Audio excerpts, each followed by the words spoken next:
What happens when a broke woman accidentally kisses a billionaire at 30,000 feet? Lena Brooks is about to find out that one terrifying plane ride will change her entire life. He's a cold CEO with secrets. She's starting over with nothing but courage. But when she walks into her new office Monday morning, the man she swore she'd never see again is sitting behind the boss's desk. Stay with me until the end to see how a girl who could barely afford her plane ticket becomes the woman who brings a billionaire to his knees. And drop a comment with your city name so I can see how far this story travels across the world.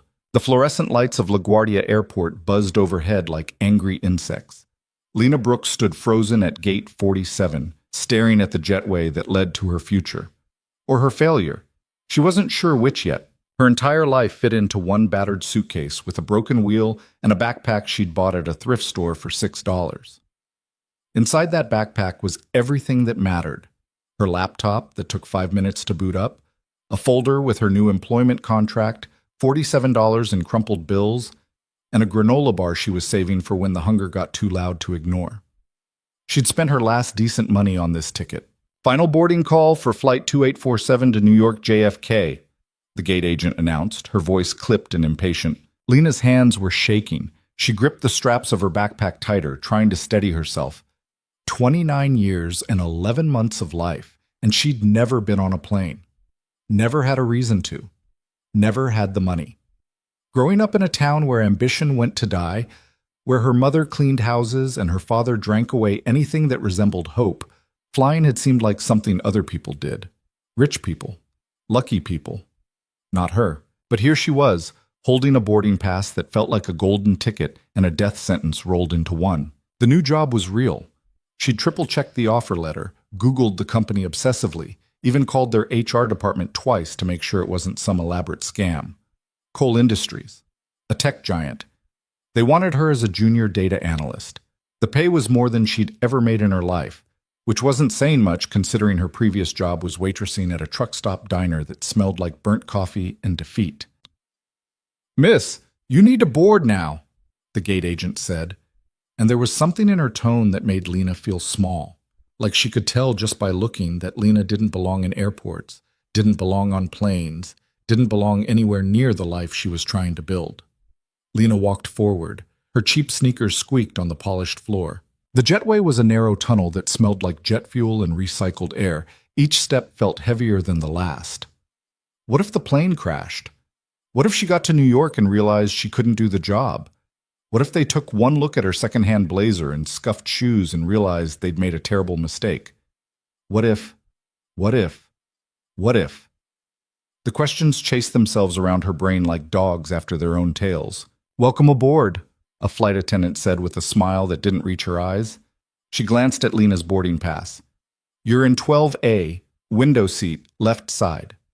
Lena nodded, not trusting her voice. The plane's interior was smaller than she'd imagined. The rows of seats stretched back like the world's most uncomfortable church pews. People were already settled, pulling out tablets and neck pillows, looking bored and comfortable in a way that told her they did this all the time. She found her row. 12A. The window seat was empty, but the aisle seat was occupied by a man who looked like he'd been carved out of marble and money. He was typing something on his phone, his jaw tight with concentration. Dark hair, perfectly cut. A charcoal suit that probably cost more than Lena's entire year of rent. Strong hands, expensive watch, the kind of presence that took up space even when he was sitting still. He didn't look up as she approached. "Excuse me," Lena said quietly. "I need to get to the window seat." He glanced up. His eyes were a startling gray, cold and assessing. For a moment he just looked at her and she felt like a specimen under a microscope. Then he stood without a word, stepping into the aisle to let her pass. She squeezed by him, hyper-aware of how close they were in the tight space, how her backpack bumped against the seats, how utterly out of place she felt. She practically fell into the window seat, her face burning. "Thank you," she mumbled. He didn't respond, just sat back down and returned to his phone like she didn't exist. Lena shoved her backpack under the seat in front of her and tried to make herself small. The window was next to her, offering a view of the tarmac and the wing of the plane. It looked fragile. How was something that fragile supposed to keep them in the air? Her heart was hammering now. "You need to fasten your seatbelt," the man beside her said. His voice was deep, clipped, annoyed. Lena looked down at the seatbelt. It was a simple mechanism, she told herself. Two pieces that clicked together. People did this every day. Children did this. She grabbed both ends and tried to connect them. They didn't fit. She tried again, her fingers clumsy with nerves. Still nothing. It's upside down, the man said, not looking at her. Lena's face went hot. She flipped one end over and tried again. This time it clicked, but it was twisted, the fabric bunched up awkwardly across her lap. She tried to straighten it, but somehow made it worse, and now the metal buckle was digging into her hip, and the whole thing felt wrong. For God's sake, the man muttered. He set his phone down and turned to her. Do you need help? No, I'm fine, Lena said quickly, but her voice came out high and strained, and her hands were still fumbling with the seatbelt like she was trying to solve a Rubik's Cube. You're clearly not fine. He reached over, and before she could protest, his hands were on her seatbelt, his fingers brushing against her waist as he untwisted the fabric and adjusted the buckle. It was quick, efficient, and completely humiliating. There, he said, pulling back. It's not complicated. Lena wanted to disappear. She wanted the seat to open up and swallow her whole. Thank you, she whispered. He was already back on his phone. The flight attendant came by, checking seatbelts and overhead bins. The cabin lights dimmed. The pilot's voice crackled over the intercom, saying something about weather and flying time, but Lena couldn't focus on the words. Her heart was a wild animal in her chest. The plane started to move. Oh God, this was happening. The engine noise grew louder, a deep rumble that she could feel in her bones. They were taxiing now, rolling toward the runway, and all Lena could think about was how unnatural this was. Humans weren't meant to fly. This was hubris. This was insanity. Are you all right? The man beside her asked, and there was something different in his tone now, less annoyed, more concerned. I'm fine, Lena lied. Her knuckles were white from gripping the armrests. You don't look fine. I've never flown before, she admitted, the words tumbling out before she could stop them. I don't know what I'm doing. I don't know why I thought this was a good idea. What if something goes wrong? What if the engine fails? What if...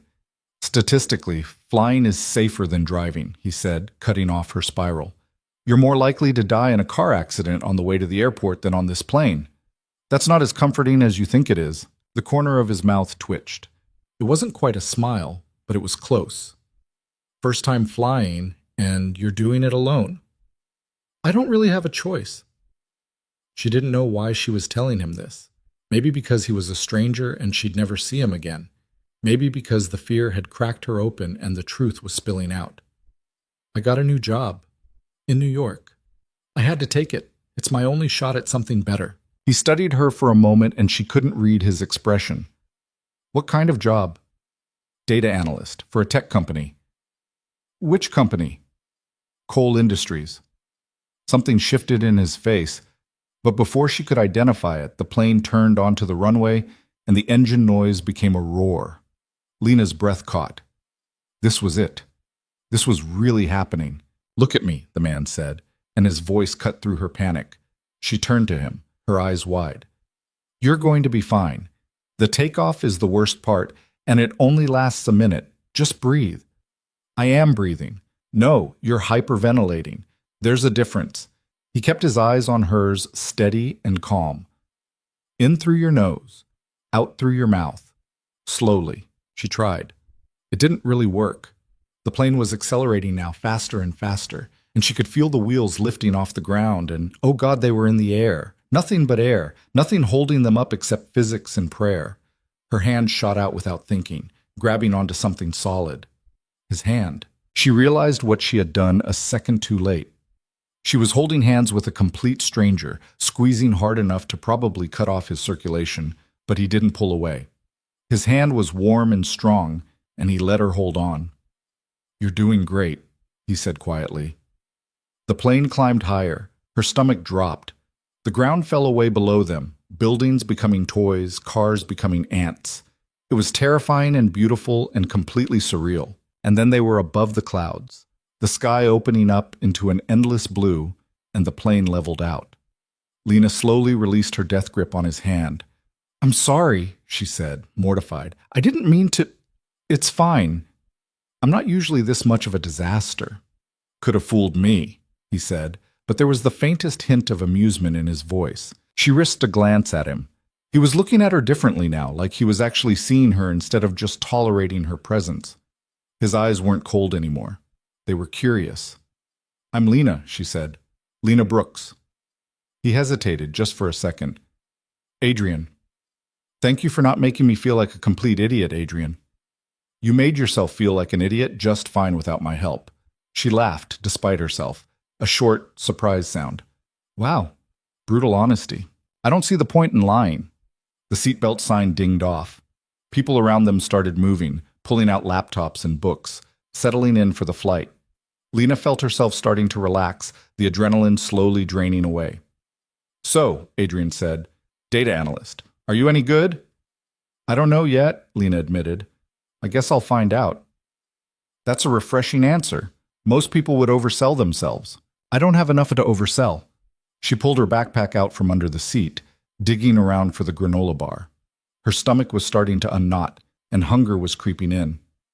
"I barely finished community college. Took me 6 years because I had to work full-time.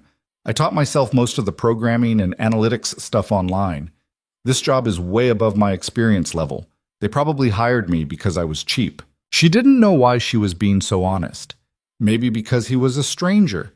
Maybe because something about his bluntness made her want to match it. "Or maybe they hired you because you're good at what you do," Adrian said. "Maybe." She unwrapped the granola bar. It was crushed into pieces, but she ate it anyway. "What about you? What do you do?" "I run a company." "What kind of company?" "Tech." "That's vague." "It is," he agreed, and didn't elaborate. She wanted to ask more, but something in his demeanor told her he was done with that topic. So instead, she looked out the window at the clouds below, trying to wrap her mind around the fact that she was in the sky, flying toward a new life. "Can I ask you something?" Adrian said after a moment. "Sure." "Why coal industries specifically?" "There are a lot of tech companies." "They were the only ones who called me back," Lena said simply. "I applied to maybe 50 places. Coal industries was the only one that gave me a chance. So here I am." He nodded slowly, like he was filing that information away. "You'll do fine." "You don't know that." "I do, actually. Anyone who fights this hard for something usually figures out how to make it work." Lena looked at him surprised. "That's almost a compliment." "Don't let it go to your head." She smiled. It felt good to smile. The fear was still there, humming under her skin, but it wasn't drowning her anymore. "You're kind of an asshole, you know that?" "I've been told." They fell into a comfortable silence. Lena pulled out her laptop, thinking she might review some of the training materials Coal Industries had sent her. But the laptop's fan made a horrible whirring noise when she opened it, and the screen flickered twice before stabilizing. "That sounds like it's dying," Adrian observed. "It's been dying for 2 years. I'm just trying to get a few more months out of it." "You should get a new one before you start your job." "With what money?" Lena asked, then immediately regretted it. She sounded bitter. She sounded poor. Which she was, but she didn't need to advertise it. Adrian didn't respond to that. He just watched her struggle with her laptop for another minute before going back to his own phone. An hour passed, then another. Lena tried to work, but the combination of nerves and exhaustion made it impossible to concentrate. She ended up just staring out the window, watching the landscape change below them. "Do you have a place to stay in New York?" Adrian asked suddenly. Lena turned to him. "Why?" "Just curious." "I have a sublet in Brooklyn. I found it on Craigslist. I'm pretty sure it's going to be terrible, but it's what I can afford." "You're moving to New York, starting a new job, and you've never even seen the place you're going to live?" "That's correct." He shook his head, something that might have been disbelief or admiration crossing his face. "You're either very brave or very stupid." "Probably both," Lena said, "but I didn't have a choice. I couldn't stay where I was. That town was killing me slowly. This might kill me quickly, but at least it'll be different." "That's a dark way to look at it." "I'm a realist. You're a pessimist." "Same thing." "It's really not." The flight attendant came by with the drink cart. Lena asked for water. Adrian ordered scotch. Expensive scotch, from the way the flight attendant's eyes lit up. "You're not going to offer me some of that?" Lena asked, half joking. "You want scotch?" "I want to not feel like I'm about to throw up from nerves." He handed her his glass without hesitation. One sip. It's too good to waste on someone who doesn't appreciate it. Lena took a sip. It burned going down and she coughed. That's disgusting. That's a 30-year Macallan. Show some respect. I'd rather have the water. He took the glass back, shaking his head, but she could see the amusement in his eyes. They were talking like they'd known each other longer than a few hours. It was strange, comfortable. She didn't trust it. Another hour passed.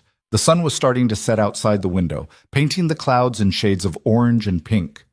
Lena had almost convinced herself that the rest of the flight would be smooth when the plane suddenly dropped. Not a gentle dip. A stomach-lurching, terrifying drop that made her feel like the bottom had fallen out of the world. Ladies and gentlemen, we're experiencing some unexpected turbulence, the pilot's voice said, way too calm for what was happening. Please return to your seats and fasten your seatbelts. The plane shook, rattled, dropped again. Lena's hands went to the armrests, gripping so hard her fingers ached.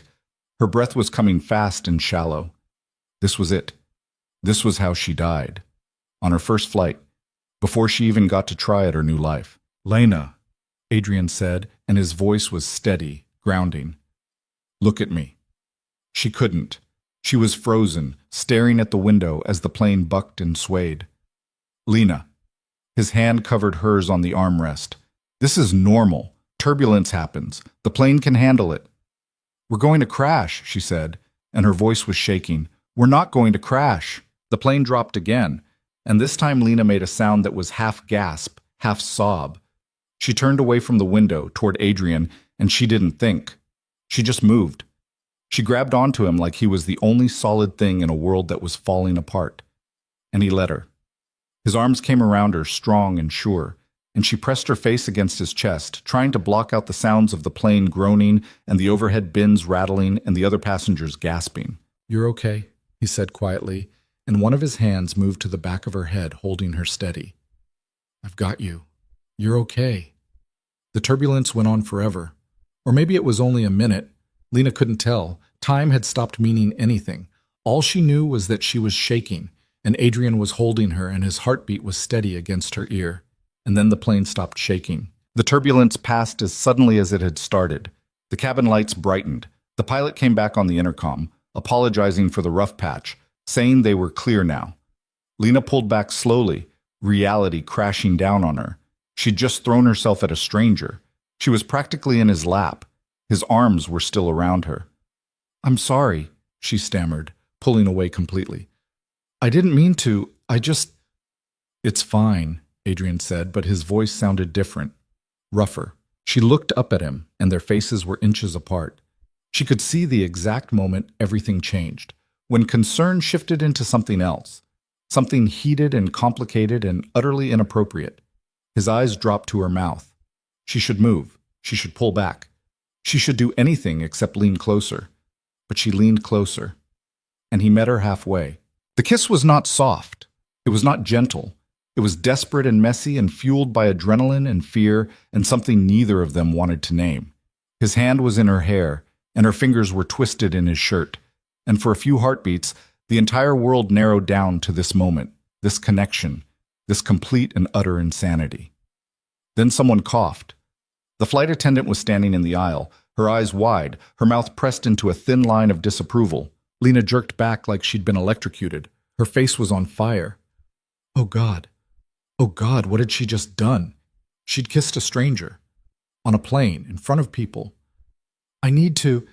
She didn't finish the sentence. She just unbuckled her seatbelt and practically threw herself into the aisle, stumbling toward the bathroom at the back of the plane. Her hands were shaking as she locked the bathroom door behind her. She looked at herself in the mirror. Her hair was a mess. Her lips were swollen. Her eyes were too bright. She'd lost her mind. That was the only explanation. The stress of everything had finally broken her brain, and she'd kissed a stranger on an airplane. A stranger who kissed her back. A stranger whose arms had felt like the safest place in the world. Lena splashed cold water on her face, trying to calm down. It was fine. It was fine. The flight was almost over. She'd go back to her seat, avoid eye contact for the remaining 30 minutes, and then she'd never see him again.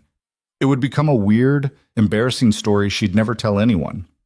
When she came out of the bathroom, the cabin lights were even brighter. They were descending.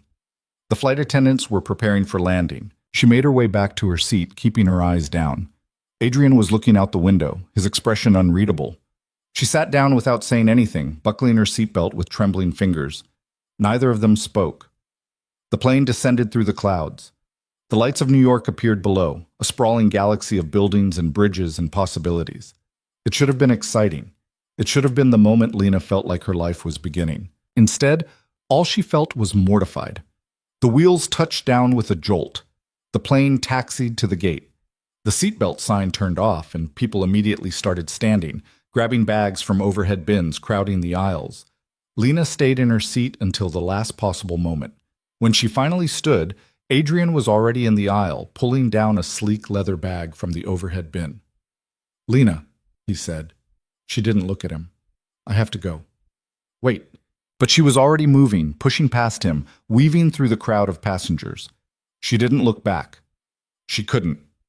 She made it off the plane, through the jetway, into the terminal. JFK Airport was massive and overwhelming, full of people rushing in every direction.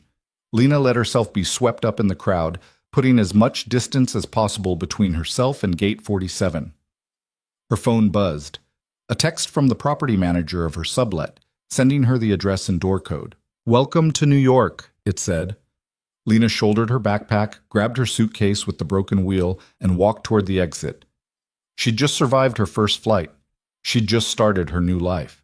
And she'd just kissed a man whose last name she didn't even know. Tomorrow, she told herself, would be better. Tomorrow, she'd start her job, focus on work, and forget this entire humiliating disaster ever happened. Tomorrow couldn't possibly be worse than today. The Brooklyn sublet was worse than Lena had imagined, which was saying something because her imagination had already set the bar pretty low. The building was a walk-up in Bed-Stuy, 5 floors with no elevator, and the stairwell smelled like old cooking grease and something she really hoped was just mildew. Her apartment was on the 4th floor, a studio that generously measured maybe 200 square feet if you counted the bathroom, which you shouldn't because the shower leaked and the toilet ran constantly. But it was hers, for now. And it had a window that looked out onto a fire escape, and through that fire escape she could see a sliver of sky, and that was more than she'd had back home. She dropped her suitcase on the floor and sat down on the bed, which was really just a mattress on a metal frame that squeaked when she breathed. Her phone said it was almost midnight. She should sleep. She had to be at Cole Industries at 9 in the morning, and she needed to figure out the subway system, and she should probably eat something other than a crushed granola bar. Instead, she lay back on the mattress and stared at the ceiling, replaying the entire plane ride in excruciating detail. The kiss. She'd kissed him. Or he'd kissed her. Or they'd kissed each other in a moment of mutual insanity, brought on by turbulence and proximity, and whatever chemical reaction happened when fear met attraction. It didn't matter. She'd never see him again. Adrian, with no last name, who drank expensive scotch and ran a vague tech company and had arms that felt safe in the middle of a crisis. He was probably already back in whatever Manhattan penthouse he lived in, probably already forgotten about the awkward girl who'd melted down in seat 12A. Lena closed her eyes and willed herself to forget too. Sleep came eventually, restless and full of dreams about falling. The alarm on her phone went off at 6:30, a shrill sound that made her jolt awake with her heart racing. For a disorienting moment, she didn't know where she was. The room was unfamiliar, the sounds were wrong, the light coming through the window was too bright. Then it all came back.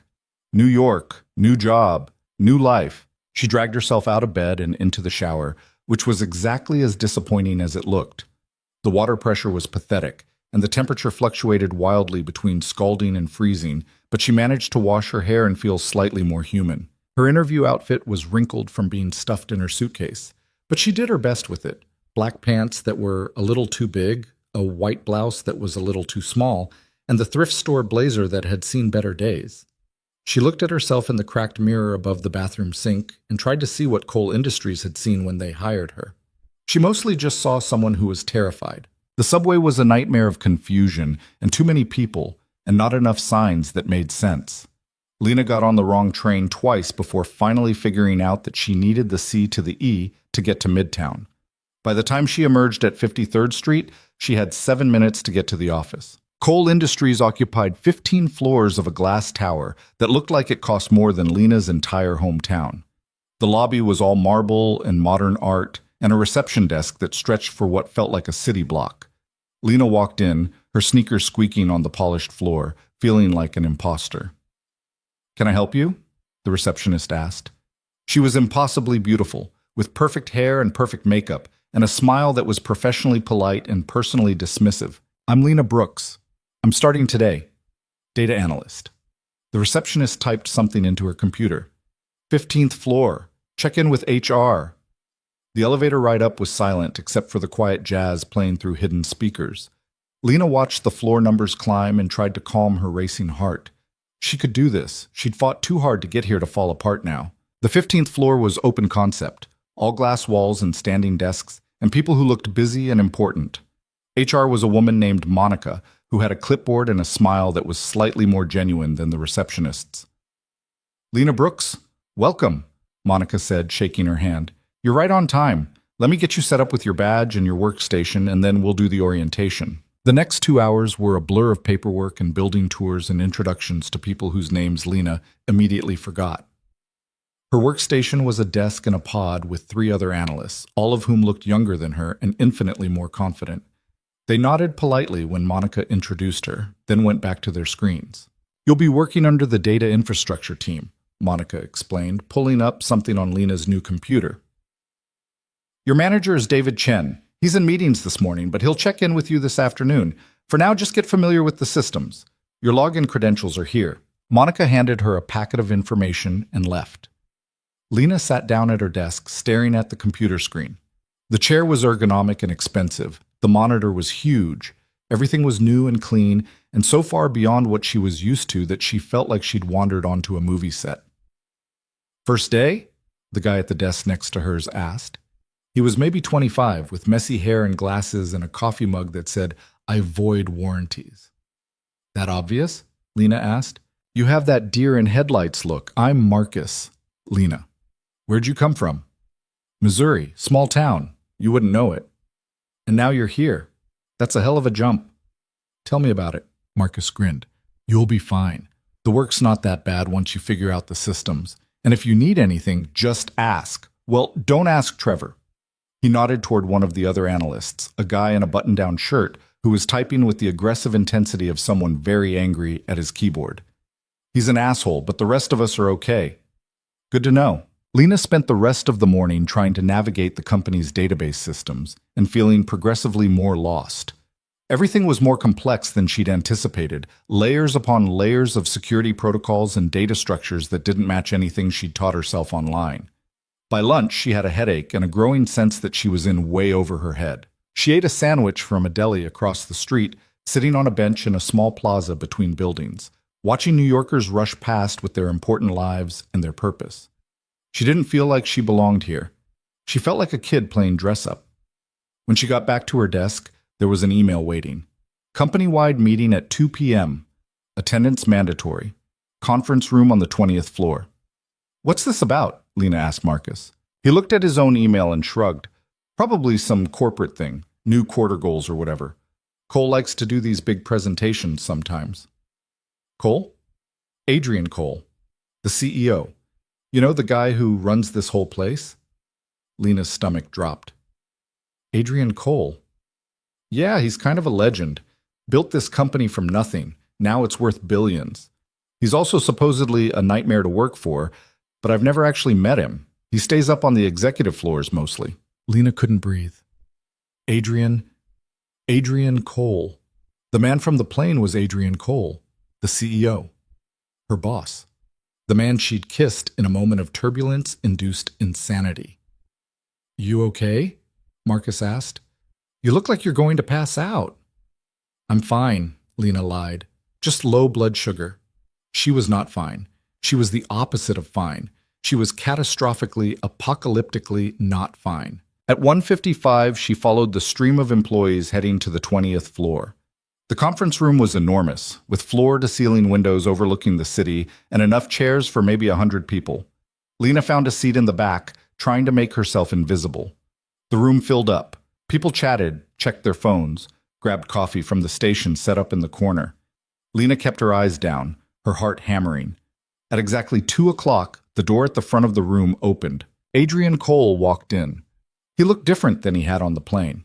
More polished, more intimidating. He wore a navy suit that fit him perfectly, and his dark hair was styled back, and he moved with the kind of confidence that came from owning everything in sight. He was followed by two other executives, a man and a woman, both carrying tablets and looking serious. Adrian stepped up to the podium at the front of the room. He didn't smile. He just looked out at the assembled employees with those sharp gray eyes, and the room went quiet. "Thank you all for coming," he said. His voice carried easily, no microphone needed. "I'll keep this brief. We're beginning Q2, and I want to lay out our priorities for the next 3 months." He started talking about growth projections and new client acquisitions and infrastructure upgrades. Lena tried to focus on his words, but all she could think about was the fact that she'd had her tongue in this man's mouth less than 24 hours ago. She wanted to die. Actually die. Just cease to exist. And then, as if the universe hadn't humiliated her enough, Adrian's eyes swept across the room and landed on her. He stopped mid-sentence. It was just for a second, maybe less, but Lena saw the recognition flash across his face, saw the momentary break in his perfect composure. Then it was gone, and he continued talking like nothing had happened, but Lena's face was on fire, and her hands were shaking, and she was absolutely certain that everyone in the room could tell that something had just happened, even if they didn't know what. The meeting lasted another 20 minutes. Adrian laid out expectations, introduced some new department heads, talked about a major security upgrade they were implementing. Lena absorbed maybe 10% of it. The rest was just white noise under the screaming panic in her head. When the meeting finally ended, Lena bolted. She was out of her chair and halfway to the door before most people had even stood up. She made it to the elevator, jabbed the button for the 15th floor, and prayed that the doors would close before, "Hold the elevator!" a voice called. Lena's hand shot out on instinct, stopping the doors. 3 people got in, chatting about the meeting, and Lena tried to blend into the back corner. The elevator stopped on 18, then 17, then 16. People got off. People got on. And then, on the 16th floor, Adrian Cole stepped into the elevator. He was alone now, the other executives gone. He stepped in, pressed the button for 20, and turned around. His eyes met Lena's. She looked away immediately, staring at the floor numbers like they were the most fascinating things she'd ever seen. The other people in the elevator got off on 15. The doors closed. They were alone. "Lena Brooks," Adrian said quietly. "Mr. Cole," she managed. "You work here." "Apparently." "You didn't think to mention that on the plane? You didn't think to mention that you were the CEO? I don't generally introduce myself with my job title." "Neither do I." The elevator continued up. Lena could feel him looking at her, but she kept her eyes fixed on the doors. "This is a problem," Adrian said. "You think?" "We need to talk about this." "There's nothing to talk about. It was a mistake. It didn't mean anything. We can both just pretend it never happened." "Can we?" Lena finally looked at him. His expression was unreadable, but there was something in his eyes that made her chest tight. "We have to. You're the CEO. I'm a junior analyst. There is no version of this that isn't a disaster." The elevator stopped on 20. The doors opened. Adrian didn't move. "My office. Tomorrow. 8 a.m. "What?" "We're going to talk about this like adults. Tomorrow. 8 a.m. He stepped out of the elevator, then turned back. "And Lena, don't be late." The doors closed before she could respond. Lena made it back to her desk and sat down in a daze. Marcus glanced over at her. "You look like you've seen a ghost." Something like that. She spent the rest of the afternoon in a fog, barely processing anything on her screen. At 5:30, most people started packing up. Lena stayed. She didn't want to go back to her depressing sublet. She didn't want to sit alone with her thoughts. So she kept working, trying to make sense of the database systems, trying to be useful. By 7, the office was mostly empty. Just a few other people scattered around, equally unwilling to go home. Lena was deep in a tangle of code, trying to trace a data flow path, when an alert popped up on her screen. "Security breach detected. Unauthorized access attempt on server cluster 7. Lena frowned. That didn't seem right. She clicked on the alert, pulling up the security logs. Someone was trying to access the company's client database. Multiple attempts, different entry points, sophisticated enough to get past the first 2 layers of security. This wasn't a drill. This was real. Lena's fingers flew across the keyboard. She pulled up the network monitoring tools, traced the intrusion attempts, saw the pattern. Someone was systematically probing for weaknesses, looking for a way in. And they were good. Really good. She should call someone. IT security, her manager. Someone who actually knew what they were doing, but her manager was gone for the day. IT security was probably gone too. And every second she wasted, this person got closer to breaching the system. Lena made a decision. She started building a counter-intrusion protocol, something she'd learned from a hacker forum she used to lurk on when she was teaching herself code. It was risky. It was probably against company policy. But it might work. She implemented the first layer, watching the logs. The intrusion attempt slowed, then stopped, then started again from a different angle. Whoever this was, they were adapting. Lena built another layer, then another. She was so focused that she didn't hear footsteps behind her until someone spoke. "What are you doing?" Lena jumped, spinning around. Adrian was standing behind her desk, his suit jacket gone, his tie loosened. He looked tired. "There's a security breach," Lena said quickly. "Someone's trying to access the client database. I'm trying to stop them."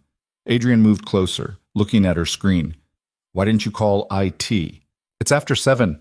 I didn't think anyone was here, and I didn't want to waste time while this person got deeper into the system." He pulled out his phone, made a call. "Marcus, I need you in the office now. We have a situation." He hung up and looked back at Lena's screen.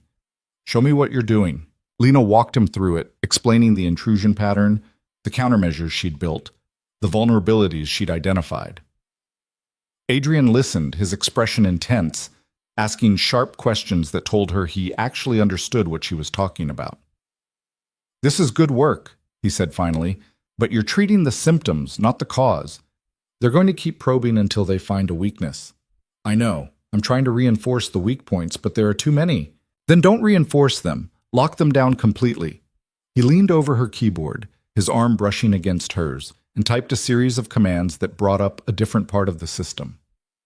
"Cut off external access to the entire cluster. It'll inconvenience some remote workers, but it'll stop the breach." "Won't that trigger alerts across the whole company?" "Yes, which is fine. People should know we're under attack." Lena executed the lockdown. The intrusion attempt stopped immediately.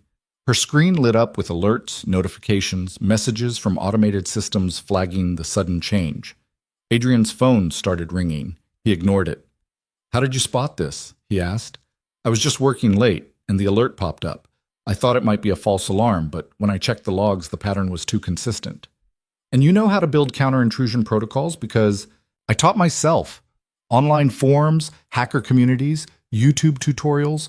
I know it's not official training, but it's better than official training," Adrian interrupted. "Official training teaches you to follow procedures.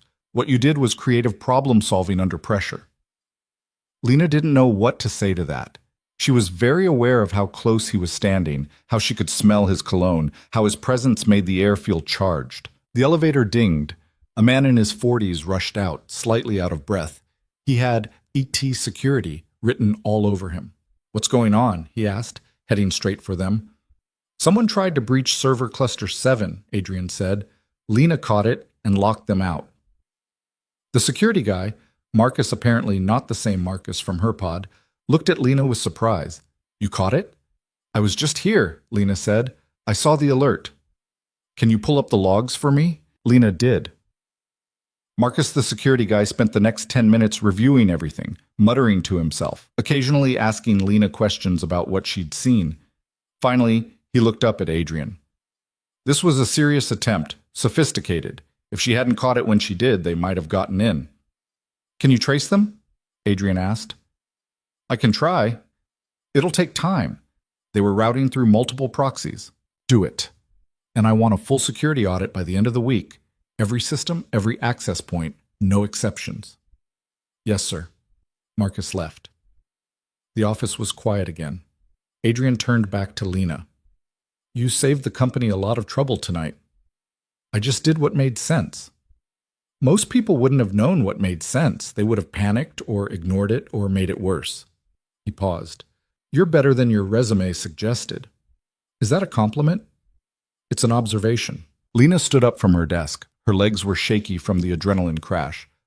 Are we done here? Because I really should. 8 a.m. tomorrow, Adrian said. My office. We still need to talk.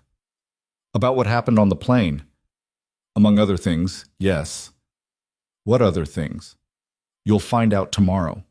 He picked up his jacket from where he'd draped it over a nearby chair. Get some rest, Lena. You've earned it. He walked toward the elevator, and Lena watched him go, her mind spinning. She'd just stopped a cyber attack.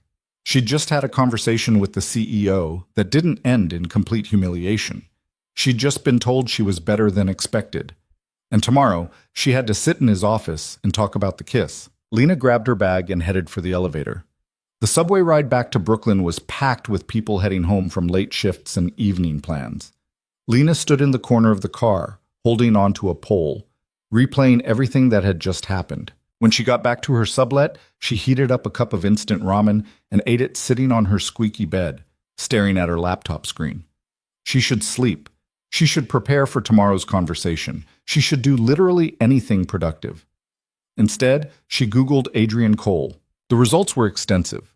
Articles about his rise in the tech world, his company's valuation, his reputation as a ruthless but brilliant CEO.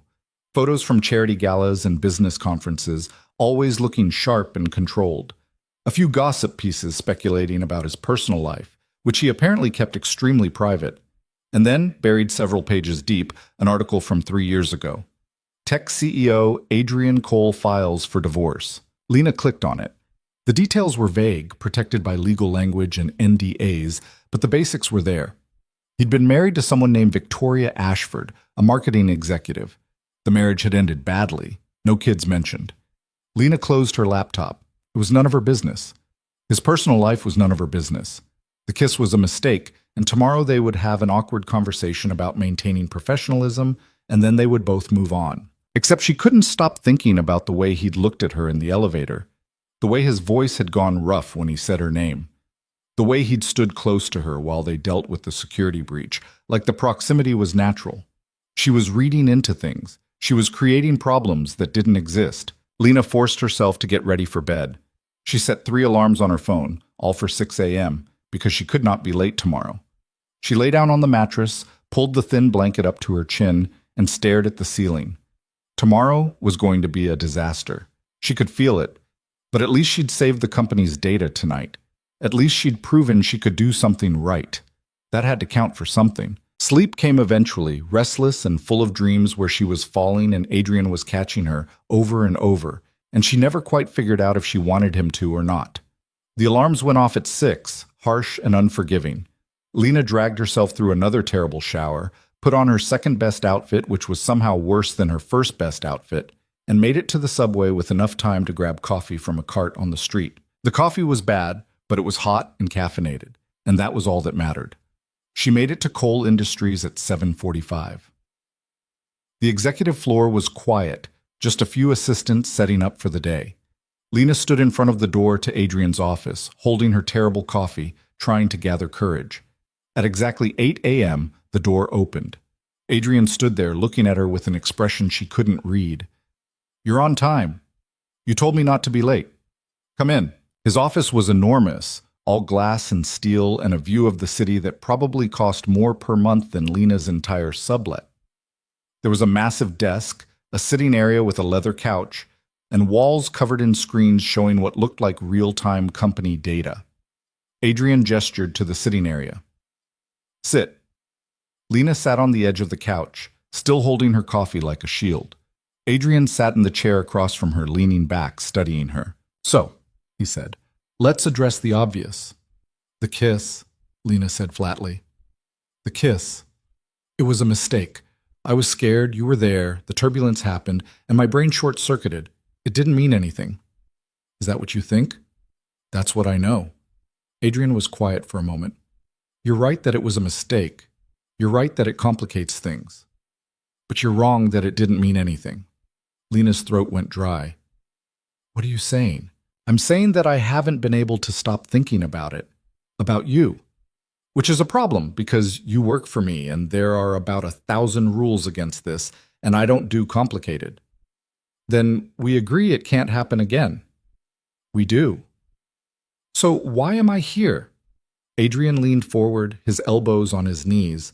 Because I need to know if you can work here knowing what happened between us. I need to know if you can be professional. Can you? Lena shot back. Yes. Then so can I. Just like that?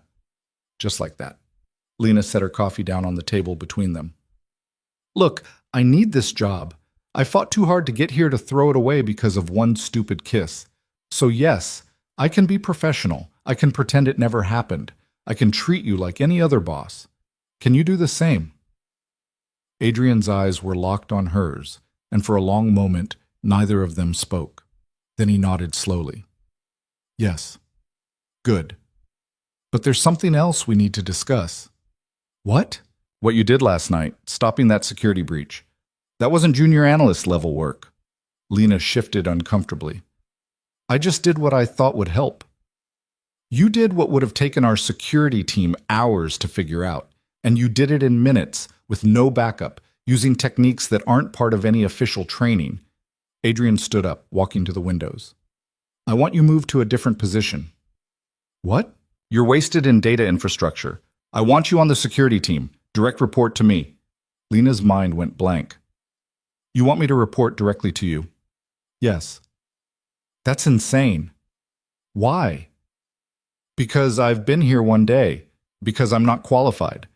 Because you just said we need to maintain professional boundaries and now you want me working directly under you?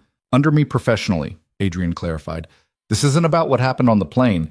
This is about the fact that you have skills this company needs, and I don't waste talent. I can't do this. Why not? Because everyone will think I'm sleeping with you to get ahead, Lena said bluntly. Adrian turned to face her. Are you sleeping with me? No? Then it doesn't matter what people think. You earned this. Take it. Lena stood up, her hands clenched into fists. You don't get it. You're the CEO. You're a billionaire.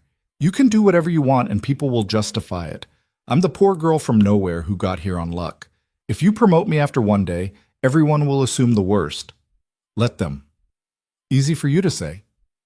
Nothing about this is easy, Adrian said quietly. But I'm offering you an opportunity. What you do with it is up to you. Lena looked at him, this man who'd held her during turbulence, who'd kissed her like the world was ending, who was now offering her everything she'd ever wanted and making it impossibly complicated at the same time. I need to think about it, she said finally. You have until Monday. That's only 3 days. Then you'd better think fast. Lena walked out of Adrian's office with her head spinning and her coffee gone cold. She had until Monday to decide whether to accept a promotion that would either make her career or destroy it before it even started. 3 days to figure out if she was brave enough to take what she'd earned or smart enough to run from the mess it would create. She spent the rest of Thursday buried in work, ignoring the curious looks from Marcus when she returned to her desk looking like she'd been through a war. By Friday, word had somehow spread that she'd stopped a security breach, and people kept stopping by to congratulate her or ask technical questions that made it clear they thought it was dumb luck rather than skill. So you just happened to be working late? One of the senior analysts asked, his tone dripping with skepticism. Yeah, Lena said, not looking up from her screen. Just happened to be here. And you just happen to know how to stop a sophisticated intrusion attempt? I guess so. He lingered for another moment, clearly waiting for her to elaborate, to prove herself, to justify her existence. When she didn't, he walked away muttering something under his breath. Marcus rolled his chair over. Don't let Greg get to you. He's been here 5 years and hasn't done anything half that impressive. He's just bitter. Everyone's going to think I didn't earn this, Lena said quietly. Earn what? She looked at him, then shook her head. Nothing. Forget it.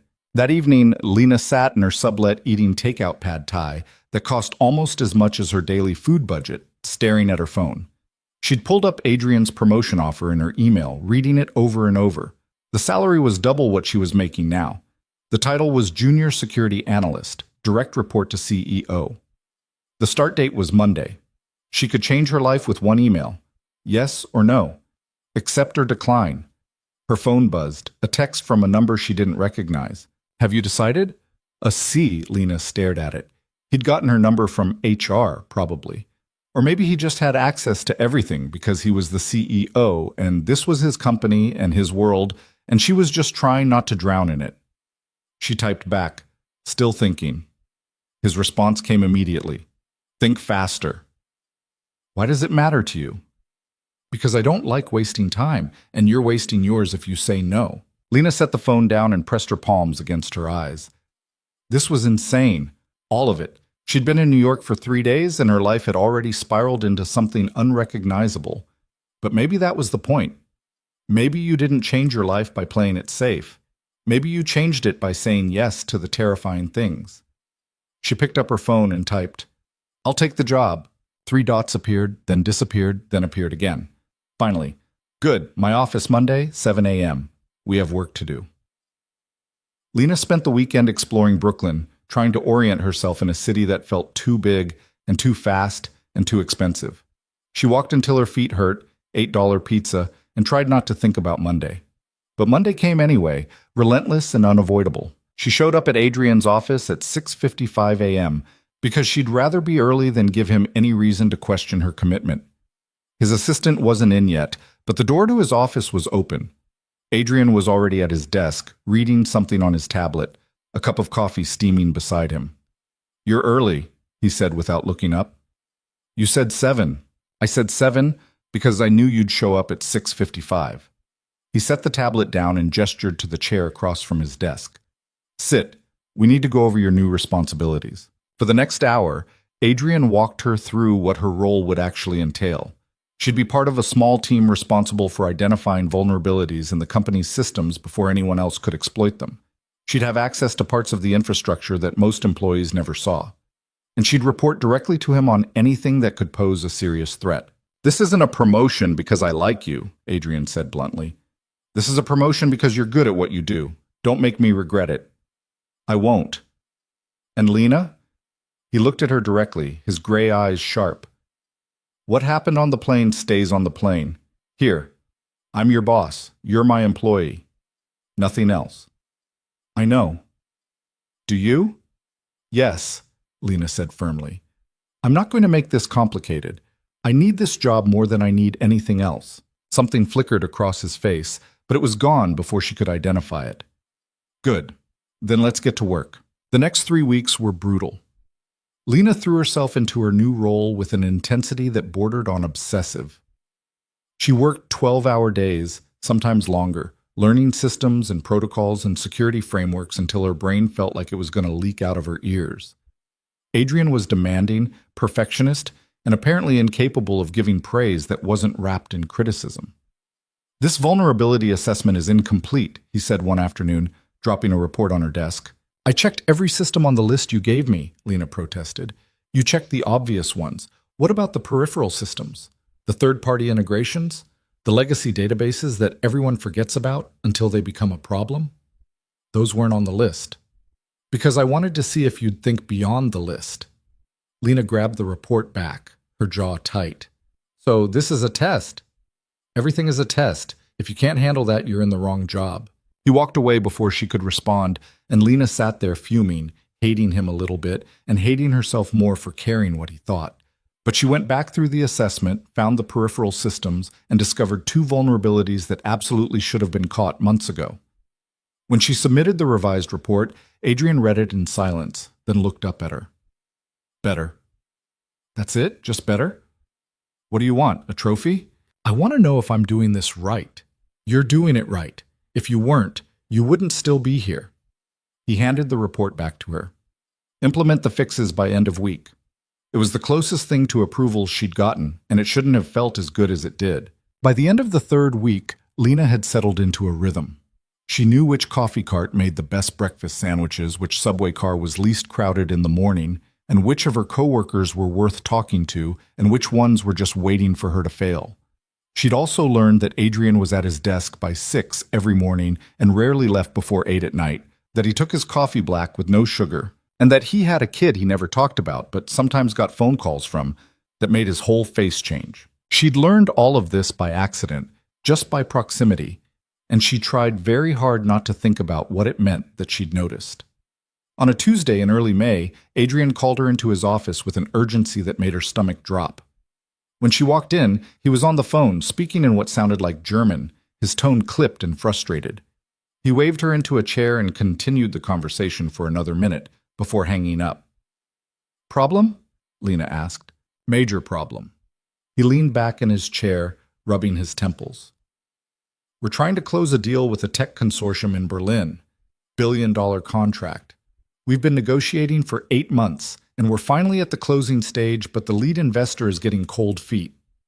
What does that have to do with me? I need to go to Berlin tomorrow. I need to meet with them in person, smooth over whatever concerns they have, and get this deal done. He looked at her. And I need you to come with me. Lena blinked. What? The investor's primary concern is our security infrastructure. He wants assurances that we can protect his data, his clients' data, everything. You're the one who stopped that breach. You're the one who's been rebuilding our protocols. I need you there to answer his technical questions. You have an entire security team, people with actual experience. I have you, and you're better than half of them. That's not true. It is, actually. You just don't believe it yet. Adrian stood up, walking to the windows. This is not a request, Lena. This is your job. We leave tomorrow at 6 p.m. Pack for 3 days. Lena's mind was racing. Berlin, Germany. 3 days in a foreign country with Adrian Cole. I don't have a passport. Yes, you do. HR processed it as part of your onboarding. I've never left the country. Then this will be educational. Adrian, it's Mr. Cole at work, remember? He turned to look at her. Unless you're about to tell me you can't do this, in which case we have a bigger problem. Lena stood up, her hands clenched. I can do this. Then go home, pack, and meet me at the airport tomorrow at 4. We'll fly private. Of course we will, Lena muttered. She spent that evening in a panic, throwing clothes into her suitcase and Googling what people wore to billion-dollar business meetings in Berlin. Her wardrobe was pathetic, a collection of cheap blazers and wrinkled shirts that barely passed as professional. She ended up buying 2 new outfits on her credit card, wincing at the total, but knowing she couldn't show up looking like she'd raided a clearance rack. The next day crawled by. Lena tried to work but couldn't focus, her mind jumping between terror about the flight, terror about the meeting, and terror about spending 3 days in close proximity to Adrian while pretending she didn't remember what it felt like to kiss him. At 3:30, she grabbed her suitcase and headed for the airport. Adrian had sent a car for her, which felt absurd and wasteful and also kind of amazing because she didn't have to figure out the subway with luggage. The driver was silent and professional, and Lena spent the entire ride staring out the window, trying to calm her racing heart. The private terminal at Teterboro was nothing like the chaos of LaGuardia. It was quiet, elegant, and full of people who looked like they flew private all the time. Lena felt completely out of place in her new blazer and her old suitcase. Adrian was already there, talking on his phone and looking irritated. When he saw her, he ended the call and walked over. You're on time. You sound surprised. I'm never surprised by you anymore. He nodded toward the plane visible through the window. It was sleek and white and looked like it cost more than a small country. Ready? No. Good. Neither am I. The plane was even more ridiculous inside. Leather seats that reclined into beds, a conference table, a full bar. Lena sat down in one of the seats and tried not to touch anything expensive. Adrian settled across from her, pulling out his laptop. We'll go over the talking points during the flight. The investor's name is Klaus Werner. He's brilliant, paranoid, and has very specific concerns about data sovereignty and EU privacy regulations. I don't know anything about EU privacy regulations. You'll learn. He opened a document and turned the laptop toward her. Read this. The next 7 hours were a crash course in international business and European data law. Adrian was relentless, firing questions at her, making her rehearse answers until they sounded natural, pushing her until she wanted to scream. But somewhere over the Atlantic, something shifted. They fell into a rhythm, the back and forth becoming almost easy, and Lena realized she was enjoying it. The challenge, the problem-solving, the way Adrian's face changed when she said something that impressed him. You're good at this, he said at one point, leaning back in his seat with something that might have been satisfaction. At what? Thinking on your feet. Most people freeze when I push them. You push back. Is that a compliment? It's an observation. You really need to work on your compliments. The corner of his mouth twitched. Noted. They landed in Berlin at 8 a.m. local time. Lena had barely slept on the flight, too wired and anxious to relax, and she felt like her brain was stuffed with cotton. A car was waiting for them, and Adrian handed her a coffee as they slid into the back seat. Drink this. The meeting's in 2 hours. The hotel was beautiful, all modern design and floor-to-ceiling windows overlooking the city. Adrian checked them in while Lena stood in the lobby, trying not to gawk like a tourist. When he came back, he handed her a key card. You're on the 8th floor. I'm on the 10th. Shower change and meet me in the lobby in 90 minutes. Lena's room was bigger than her entire Brooklyn sublet. She took the world's fastest shower, put on one of her new outfits, and tried to make herself look like someone who belonged in a billion-dollar negotiation. When she looked in the mirror, she saw a girl playing dress-up, but it would have to do. Adrian was waiting in the lobby, wearing a different suit that somehow looked even more expensive than the one he'd worn on the plane. He looked her over, his expression unreadable. You look professional. That's reassuring. Let's go. The meeting was held in a conference room on the top floor of a glass building in the financial district. Klaus Werner was in his 60s, silver-haired and sharp-eyed, and he looked at Lena like she was a puzzle he couldn't quite solve. There were 4 other people in the room, all speaking rapid German to each other, all ignoring Adrian and Lena completely. Then Klaus switched to English, his accent thick but his words precise. Mr. Cole, thank you for coming. And this is? Lena Brooks, Adrian said, my lead security analyst. Klaus looked at Lena with renewed interest. You are very young for such a position. I'm good at my job, Lena said, meeting his eyes. We shall see. Klaus gestured to the table. Please, sit. The next 2 hours were intense. Klaus asked technical questions that would have made most people's eyes glaze over, drilling into encryption protocols and data redundancy and breach response procedures. Lena answered every single one, sometimes deferring to Adrian for business context, but holding her own on the technical details. And then Klaus said something in German, looking directly at her. Lena understood every word. She'd grown up in a town with a large German immigrant community. Her neighbor had been a woman named Frau Schmidt, who'd taught her the language in exchange for help with grocery shopping. Lena had never thought it would be useful for anything except talking to Frau Schmidt. She responded in German, explaining the company's security architecture in detail, and Klaus's entire face changed. You speak German, he said, switching to English and looking delighted. I do. Why didn't you say so? You didn't ask. Klaus laughed, a genuine sound that seemed to surprise everyone in the room. He said something else in German, a question about their disaster recovery protocols, and Lena answered fluently. The conversation flowed from there, half in English and half in German, and Lena watched the skepticism in Klaus's face gradually transform into something like respect. Adrian was watching her too, and when she glanced at him, there was something in his expression that made her chest tight. By the end of the meeting, Klaus was shaking her hand warmly. Ms. Brooks, you have impressed me. This is rare. Thank you. And you, Mr. Cole, you have excellent taste in employees. Klaus turned to Adrian. I believe we can move forward with this agreement. My lawyers will contact yours. They shook hands, and just like that, the deal was done. Walking out of the building, Adrian was silent until they reached the street. Then he turned to Lena. You speak German? Yes. Fluent German? Yes. And you didn't think to mention this at any point in the last 3 weeks? It didn't come up. Adrian stared at her for a long moment, then shook his head. You're full of surprises. Is that a problem? No, he said quietly. It's not. They spent the rest of the day in meetings with Klaus's team, hammering out details and timelines. By the time they got back to the hotel, it was past 9 and Lena was exhausted. Adrian walked her to the elevator. You did well today, he said. Just well? Exceptionally well. You saved that deal. We saved it. No, you did. He looked at her, and the professional distance that he'd maintained so carefully for weeks seemed to crack just slightly. Have dinner with me. Lena's heart jumped. What? Dinner. There's a restaurant on the top floor. We should celebrate. That's not a good idea. Probably not. But I'm asking anyway. She should say no. She should go to her room, order room service, and maintain the boundaries they'd agreed on. But she was in Berlin, in a beautiful hotel, and Adrian was looking at her like she was something more than just an employee, and she was so tired of pretending she didn't feel the pull between them. Okay, she said. Dinner.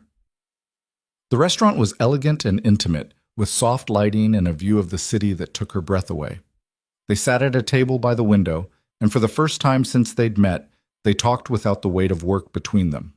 Adrian told her about building the company from nothing, about the mistakes he'd made, about the loneliness of being responsible for thousands of people's livelihoods. "It's not what people think," he said. "Everyone sees the money and the power and thinks it must be easy. They don't see the nights you can't sleep because one wrong decision could destroy everything." "Do you regret it?" Lena asked. "No, but I wonder sometimes what it cost me." "Like what?" He was quiet for a moment. "I have a son, Ethan. He's 7. I barely see him. Because of work? Because of the divorce." Adrian's jaw tightened.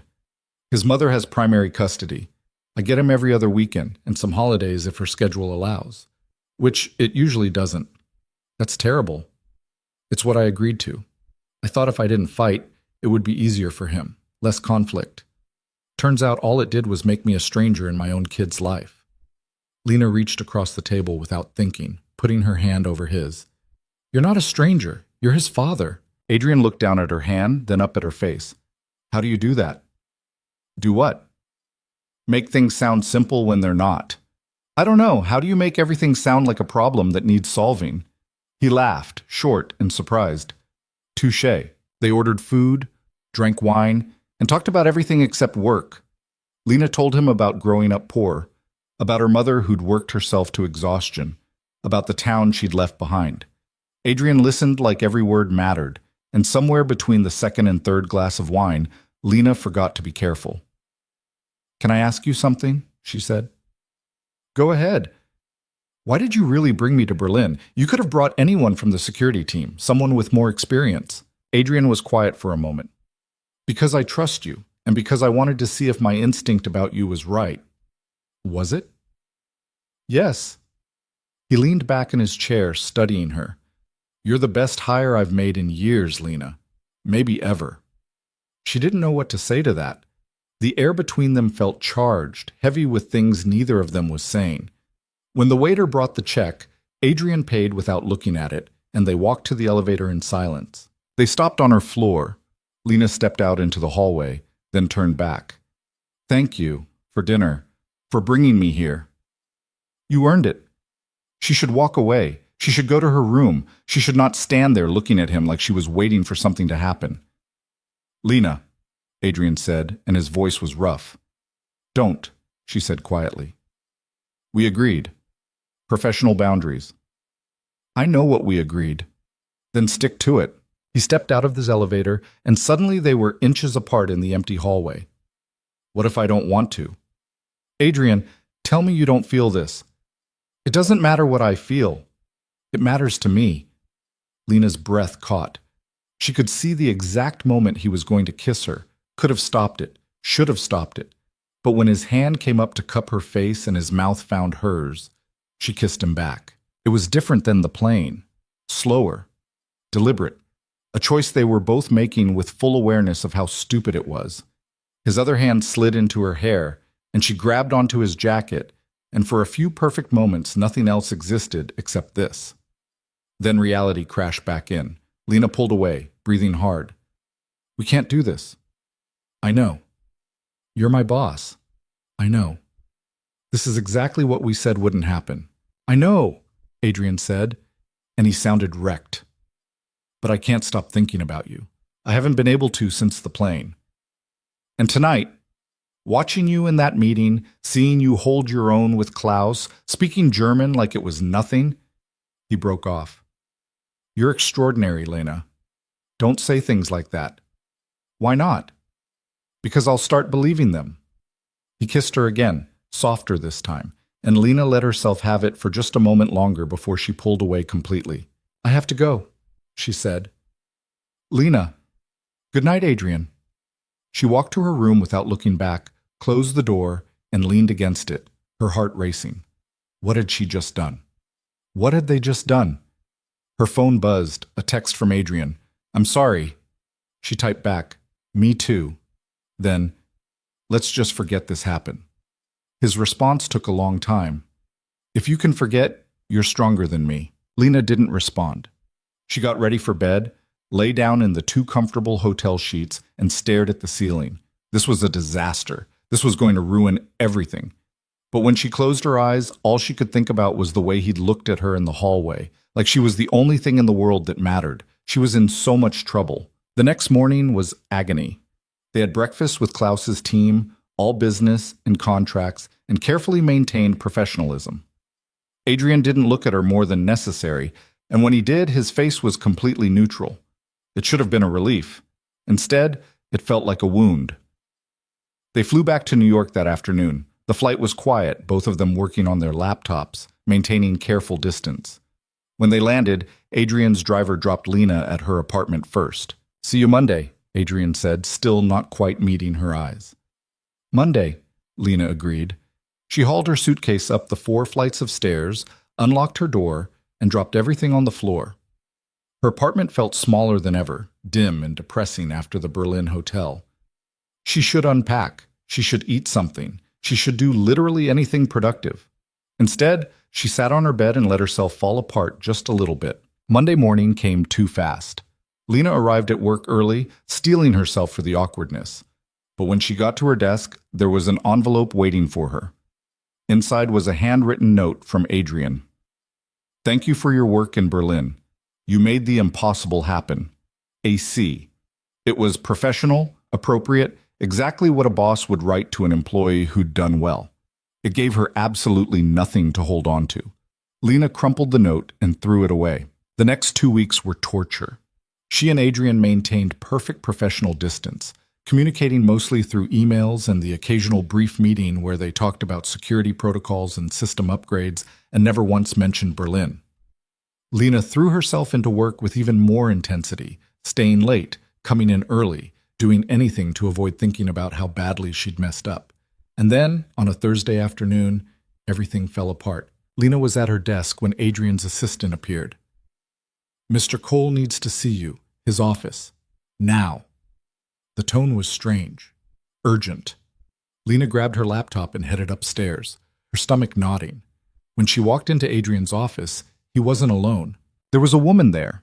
Mid-30s, blonde, beautiful in an intimidating way, wearing a designer dress that probably cost more than Lena made in a month. She was standing close to Adrian, her hand on his arm, and when she saw Lena, she smiled. It was not a friendly smile. "So this is her," the woman said, "the new assistant." "Lena's not my assistant," Adrian said, his voice tight. "She's my security analyst." "Of course." The woman's smile widened. "I'm Victoria, Adrian's wife." The floor dropped out from under Lena. "Wife?" "Ex-wife," Adrian corrected, but Victoria laughed. "Are we, though?" "The divorce was never finalized, darling. Technically, we're still very much married." Lena looked at Adrian. His face was stone, but she could see the fury behind his eyes. "Victoria, this is not the time." "Oh, I think it's exactly the time." Victoria turned to Lena. "Has he told you about our arrangement? How he sees his son every other weekend if I allow it? How he signed away any real custody because he was too busy building his empire to fight for his own child?" "Victoria, enough. Or maybe he's told you he's available, that he's free to start something new?" Victoria's eyes were sharp and cruel. "Because he's not. He's mine. He'll always be mine. The paperwork doesn't matter." Lena's throat was tight. She looked at Adrian. "Is this true? You're still married?" "Legally, it's complicated. That's a yes or no question." Adrian's jaw clenched. "The divorce has been delayed. There are complications with the custody agreement, but we are not together." "But you are married," Lena said flatly. "On paper, not in any way that matters." "It matters to me." Lena turned to Victoria. "Excuse me." She walked out of the office, her vision blurring. Behind her, she could hear Adrian calling her name, but she didn't stop. She made it to the elevator, down to the lobby, out onto the street before she let herself feel anything. He was married. Still married. And she'd kissed him, twice. She was the other woman in a story she didn't even know she was part of. Lena walked for blocks, not caring where she was going, just needing to move. Her phone buzzed over and over. Adrian calling, Adrian texting. She ignored all of it. Finally, she ended up in a small park, sitting on a bench, staring at nothing. Her phone rang again. This time, it was a number she didn't recognize. She answered without thinking. Lena Brooks? A woman's voice said. Yes? This is Sandra Michaels from TechWave Solutions. We received your application 3 months ago, and a position just opened up. Are you still looking for work? Lena almost laughed. 3 months ago, she would have killed for this call. Now it felt like a life raft thrown to someone who was already drowning. Can I call you back? She asked. Of course, but we're looking to fill this quickly, so if you're interested, sooner is better. Lena hung up and stared at her phone. She could leave. She could take this other job, walk away from coal industries, never see Adrian again. It would be clean, simple, safe. Her phone buzzed. Another text from Adrian. Please let me explain. Lena typed back. There's nothing to explain. You lied. I didn't lie. I just didn't tell you everything. That's the same thing. Lena, please, just talk to me. She turned off her phone. Lena stayed away from work for 2 days. She called in sick, which wasn't entirely a lie because she felt physically ill every time she thought about walking back into that building. She spent most of Thursday and Friday in her sublet, alternating between staring at the ceiling and refreshing job postings online. Sandra from TechWave Solutions had emailed her the details. The position was in Boston, decent pay, normal company with normal expectations, where she wouldn't have to worry about accidentally falling for her married boss. She should take it. She should pack up her broken suitcase and leave New York before this got any worse. But she didn't. Instead, she sat on her squeaky bed and tried to figure out what she actually wanted. Not what was safe. Not what made sense. What she wanted. The answer scared her. Saturday morning, someone knocked on her door. Lena ignored it. The knocking continued, persistent and demanding. Lena, I know you're in there, Marcus called through the door. Your neighbor said she saw you come in last night. Lena dragged herself off the bed and opened the door. Marcus stood there holding a bag from the deli and 2 coffees, looking concerned. You look terrible, he said. Thanks. Can I come in? She stepped aside. Marcus walked into her tiny apartment and looked around with barely concealed shock. This is where you live? It's temporary. It's depressing. He handed her one of the coffees. Okay, what happened? Everyone at work is gossiping about how you stormed out of Cole's office on Thursday and haven't been back since. I didn't storm. I walked. Semantics. What happened? What? Lena sat back down on the bed. Marcus took the only chair, which wobbled dangerously. She didn't know how much to tell him, how much she could trust him. But she was so tired of carrying this alone. I found out something about Adrian that changes everything, she said finally. Like what? Like he's not who I thought he was. Marcus waited, clearly expecting more. When Lena didn't elaborate, he sighed. Look, I don't know what's going on between you two, but I've worked at Cole Industries for 3 years, and I've never seen him look at anyone the way he looks at you. That's not helpful. I'm just saying, whatever this is, it's not nothing. It has to be nothing. He's my boss, and he's... She stopped herself. It doesn't matter. It can't happen. But you want it to. Lena looked at him. What I want isn't the point. It's exactly the point. Marcus leaned forward. You know what I see when I look at you? Someone who's spent her whole life playing it safe because she had to. Someone who's terrified to take what she actually wants because she thinks she doesn't deserve it. Am I wrong? You barely know me, so I'm right. He stood up. For what it's worth, Cole's been a nightmare since you left. Snapping at everyone, locked in his office, generally making everyone's life miserable. Whatever happened, he's not handling it well either. After Marcus left, Lena drank the coffee and ate half the sandwich and tried to think clearly. She needed to make a decision, stay or go, face Adrian or run. Her phone, which she had finally turned back on, buzzed with a new message. But it wasn't from Adrian this time. It was from an unknown number. We need to talk. Meet me at Cafe Mori, corner of 5th and 42nd, 1 hour. Victoria. Lena stared at the message. Every instinct told her to delete it, block the number, pretend she'd never seen it. But curiosity and anger and something that felt like recklessness made her respond. Fine. She showed up at the cafe exactly 1 hour later, wearing jeans and a sweater because she was done trying to look professional for people who didn't respect her. Victoria was already there, sitting at a corner table, looking immaculate in athleisure that probably cost more than Lena's monthly rent. "You came," Victoria said as Lena sat down. "I wasn't sure you would. I'm here. Say what you need to say." Victoria ordered a green tea from the passing waiter, then turned her attention back to Lena. "I'm not here to threaten you or warn you off or any of the dramatic things you're probably expecting." "Then why am I here?" "Because I want to give you some context. Adrian has a tendency to leave out important details when it serves him." "I noticed." Victoria smiled, but there was no warmth in it. "We met 12 years ago. He was nobody then, just a programmer with big ideas and no money. I believed in him. I supported him through every failed startup, every investor rejection, every night he stayed up coding until his eyes bled. And when coal industries finally took off, when the money started coming in, he changed. People change. He became obsessed. The company was everything. I was an afterthought. And when Ethan was born, I thought maybe it would shift his priorities, but it only made it worse. He missed the birth because he was in a meeting. Can you imagine? Missing your son's birth for a meeting? Lena didn't say anything. "The divorce was my idea," Victoria continued. "I was tired of being married to someone who was already married to his company. But when it came to custody, Adrian didn't fight. He signed everything I asked for because it was easier than actually dealing with the mess he'd created. And now he acts like I'm the villain for holding him to the agreement he signed." "Why are you telling me this?" "Because you deserve to know what you're getting into." Victoria leaned forward. "Adrian doesn't know how to put people first. He will always choose his company, his ambitions, his control over everything else. He'll tell you you're different, that this time it's real, but it's not. You're just the next obsession, and when something shinier comes along, you'll be yesterday's news." "You don't know that. I was married to him for 8 years. "I know exactly that." Victoria stood up, dropping cash on the table for her untouched tea. "I'm not trying to be cruel. I'm trying to save you from making the same mistake I did. Walk away, Lena. Find someone who'll actually put you first." She left before Lena could respond.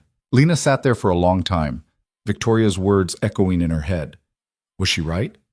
Was Lena just another thing for Adrian to conquer, to control, to eventually lose interest in? Or was Victoria a bitter ex-wife trying to sabotage any chance of Adrian moving on? Lena didn't know, and the not knowing was killing her. When she finally left the cafe, she walked without direction, ending up in Central Park. It was a beautiful day, warm and sunny, and the park was full of people living their uncomplicated lives. She found an empty bench and sat down, watching a father play catch with his daughter, and thought about Adrian's son, Ethan, who barely got to see his father because of decisions made in anger and hurt. Her phone rang. Adrian's name lit up the screen. This time she answered. "Lena." His voice was rough, like he hadn't slept. "Thank you for picking up." "What do you want, Adrian?" "To explain. To apologize. To—" He paused. "Where are you?" "Central Park. Why?" "Stay there. I'm coming to you." "Adrian." But he'd already hung up. 20 minutes later, she saw him walking across the grass toward her bench. He was in jeans and a t-shirt, no suit, no armor of professionalism. He looked exhausted and lost, and nothing like the controlled CEO who ran a billion-dollar company. He sat down next to her without asking, leaving space between them, but not much. "Victoria came to see you," he said. It wasn't a question. "How did you know?" "Because I know her, and because she texted me afterward to tell me she'd done me a favor by warning you off." "Maybe she did." Adrian turned to look at her. "What did she tell you?" "That you'll always choose your company over everything else, that I'm just another obsession, that you don't know how to put people first." "And you believed her?" "I don't know what to believe," Lena said honestly. "You didn't tell me you were still married. You let me kiss you twice, knowing that you weren't free. What am I supposed to think?" "The divorce has been filed for over 2 years," Adrian said, his voice tight. "The only reason it's not finalized is because Victoria keeps finding new reasons to delay it. She wants more money, more control over Ethan's custody, more of everything. My lawyers have been fighting it, but the system moves slowly." "Why didn't you just tell me that from the beginning?" "Because I was trying to keep my personal life separate from work. Because I didn't want you to look at me the way you're looking at me right now." He ran a hand through his hair. "And because I'm a coward. I knew if I told you about the marriage, about Ethan, about all the ways I've failed at being a decent human being, you'd see me differently. And I liked the way you looked at me, like I was worth something beyond my bank account. Lena's chest was tight. You are worth something beyond your bank account. Am I? Because most days I feel like that's all I am. A walking checkbook who occasionally sees his son and runs a company and has nothing else. That's not true, isn't it? He turns to face her fully. Victoria was right about some things. I did miss Ethan's birth. I did sign that custody agreement without fighting because I was too overwhelmed to deal with it. I have prioritized work over people for most of my adult life, but she's wrong about you. How? You're not an obsession. He stopped, searching for words. You're the first person in years who's made me want to be better, who's made me question whether building an empire is worth it if you're alone at the top. You scare the hell out of me, Lena, because you make me want things I don't know how to have. Lena didn't know what to say. She wanted to believe him. She wanted to let herself fall into this completely, but she'd been let down too many times by too many people to trust easily. I met with a recruiter, she said quietly. There's a job in Boston. Good pay, normal company. I could leave New York, start over again. Adrian's face went carefully blank. Is that what you want? I don't know. Part of me thinks it would be easier, safer. And the other part? The other part is terrified that if I leave, I'll spend the rest of my life wondering what could have happened if I'd been brave enough to stay. Adrian reached for her hand. She let him take it. I can't promise this will be easy, he said. I can't promise I won't mess it up, because I probably will. I'm not good at this. Relationships, vulnerability, any of it. But I can promise that you're not a mistake to me. You're not a distraction. You're the best thing that's happened to me in years, and if you give me a chance, I'll spend every day trying to deserve you. That's a lot of pressure. I know. What about work? What about the fact that you're my boss and everyone already thinks I'm sleeping with you to get ahead? Then let them think it. Or I can transfer you to a different department. Or you can report to someone else, whatever makes you comfortable. None of this is comfortable. Good relationships aren't supposed to be comfortable. They're supposed to be worth the discomfort. Lena looked at him, this complicated man who'd somehow become essential to her in the span of a few weeks. What about Ethan? What about him? If we do this, if we try, I'm not going to be some secret you keep from your son. I'm not going to be the reason his parents' relationship gets more complicated. I wouldn't want you to be. Adrian's hand tightened on hers. Ethan is the most important person in my life. If you and I do this, you'll be part of that life. All of it. That's terrifying. I know. For me too. They sat in silence for a moment, the city moving around them, people passing by without knowing they were witnessing a turning point. I need time, Lena said finally, to think, to figure out if I'm brave enough for this. How much time? I don't know. A few days? Adrian nodded slowly. Okay. But Lena, while you're thinking, remember this. He lifted her hand to his lips, kissed her knuckles gently. I'm falling for you. Maybe I already have, and I don't do that lightly. He left her sitting on the bench, and Lena watched him walk away, her hand still tingling from his kiss. She spent the next 3 days in a fog of indecision. She made a list of pros and cons. She called Sandra at TechWave and asked for more time to consider the Boston offer.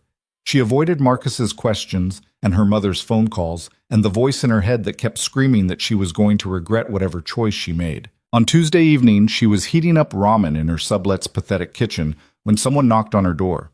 She assumed it was Marcus again, ready to give her another pep talk, but when she opened the door, she found Adrian standing there. He was holding flowers. Grocery store flowers, nothing fancy, slightly wilted at the edges. These are terrible, he said by way of greeting. I have no idea how to buy flowers, but the woman at the bodega said they were nice, so here. Lena took them, fighting a smile. What are you doing here? I'm done giving you time to think. I'm here to make my case. Adrian, just listen. He stepped into her apartment without being invited, looked around at the depressing space, and his face tightened. You live here. I'm aware. This is not acceptable. It's what I can afford. Not anymore, it's not. He turned to face her. Here's what's going to happen. You're going to move out of this place. I'm going to help you find somewhere decent, somewhere you don't have to climb 4 flights of stairs to get to a bathroom that probably has black mold. I don't need your charity. It's not charity. It's me refusing to let someone I care about live somewhere that makes me want to set things on fire. He moved closer. And before you argue, I'm not buying you anything. I'm helping you find something you can afford with your salary, which, by the way, is getting a substantial raise starting next month. You can't just give me a raise because of whatever this is. I can give you a raise because you're excellent at your job and you've earned it 3 times over. The timing is convenient, but the reason is legitimate. He reached out, tucking a strand of hair behind her ear. Stop making this harder than it needs to be. That's what I do. I make things hard. I know. It's one of the things I love about you. Lena froze. What? Adrian looked as surprised as she felt. I didn't mean to say that out loud. But you said it. I did. He didn't back away from it. I love you, Lena. I don't know when it happened. Maybe on the plane when you grabbed my hand during takeoff. Maybe in Berlin when you spoke German and made that entire deal possible. Maybe every day in between. But I love you, and I'm tired of pretending I don't. Lena couldn't breathe. That's not fair.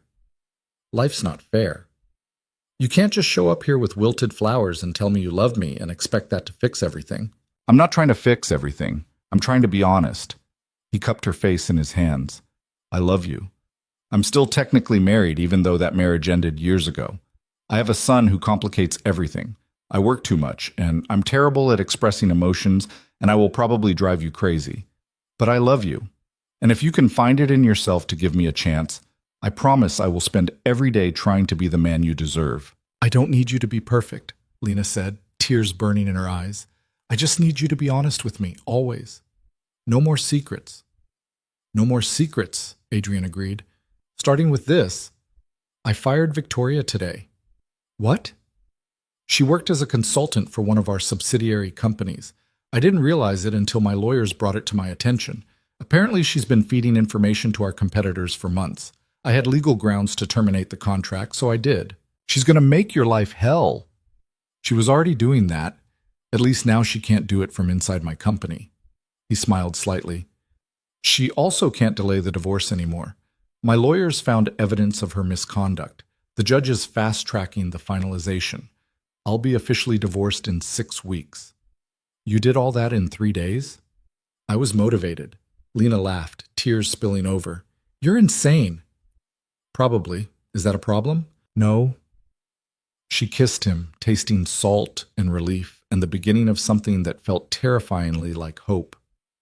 I love you too. I'm terrified, and this is probably a disaster waiting to happen, but I love you. Adrian kissed her back, deeper this time, like he was trying to memorize the moment. When they finally pulled apart, he rested his forehead against hers. So you're staying? Not taking the Boston job? I'm staying, but I want my own apartment, something I pay for myself. And I want to meet Ethan properly, when the time is right. And I want everyone at work to know that I earned my position, that this isn't about us sleeping together. Done, done, and done. He looked around her sublet again. Can we please get you out of here tonight, though? I'll pay for a hotel until you find a place. I don't need a hotel. Then stay with me. Adrian, I have 5 bedrooms and you can have your own. I just can't leave you here knowing you're climbing 4 flights to a mattress that sounds like it's dying every time you move. Lena looked around her depressing sublet, then back at Adrian's hopeful, determined face. Okay, but just until I find a place. Just until you find a place, he agreed, though the way he smiled told her he had other plans. They packed her few belongings, loaded them into Adrian's car that was waiting downstairs, and drove to his apartment in Tribeca. It was exactly as ridiculous as Lena had imagined, all floor-to-ceiling windows and designer furniture, and a view that made her Brooklyn sublet look like a prison cell. This is obscene, she said, walking through the living room. It's an investment. It's 3,000 square feet for one person. 2 people now, Adrian corrected, at least temporarily. He showed her to a guest room that was bigger than her entire sublet had been, with an actual comfortable bed and a bathroom that had water pressure and didn't leak. Lena dropped her suitcase and just stood there, overwhelmed. Adrian came up behind her, wrapping his arms around her waist. You okay? I don't know. This doesn't feel real. It's real. You're here. I'm here. This is happening. Lena turned in his arms. What if I wake up and it's all gone? Then I'll still be here when you wake up, and we'll figure it out together. He kissed her forehead. I'm not going anywhere, Lena. Not this time.